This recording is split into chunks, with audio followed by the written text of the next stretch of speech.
The pandemic has been deadly, and we aren't just talking about COVID-19. The number of people dying from things like diabetes, high blood pressure, and Alzheimer's disease are way up as well. Stephanie Whitfield is showing you how you can see this troubling trend for yourself.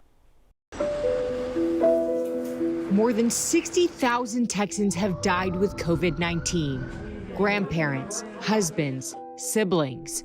But the pandemic's death toll is actually far greater. I don't have a history of going to doctors for much of anything. A few years ago, Randy Allgood found out he had a serious heart issue, 2 aortic aneurysms. We agreed to just watch them, which frankly we didn't. In December, 1 ruptured. Doctors told him it was a death sentence. 90% die.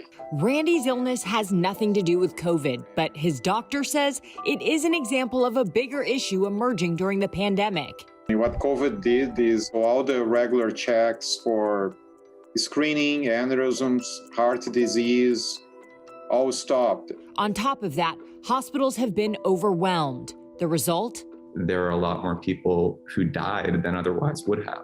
John Mulligan is a humanities computing researcher at Rice University. He analyzed death data released by the CDC and created this app breaking down deaths by disease. Let's look at diabetes in Texas. The blue shows the average number of people who died from diabetes between 2015 and 2019. The orange shows how many died since January of 2020. There have been 3,000 excess deaths from diabetes, 4,000 from high blood pressure, and more than 6,000 excess deaths from Alzheimer's disease. Then one has to ask oneself, are we undercounting the impact of COVID on our society? Allgood isn't one of the statistics in this graph, thanks to doctors in Houston. He was placed in a clinical trial to get a special stent not approved for use in the U.S.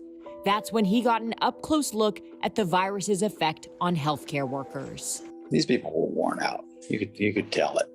You couldn't see much of them because everybody's wearing masks and caps, and with the droopy eyes, that's hard to hide. His is one of literally thousands of stories that prove the same point.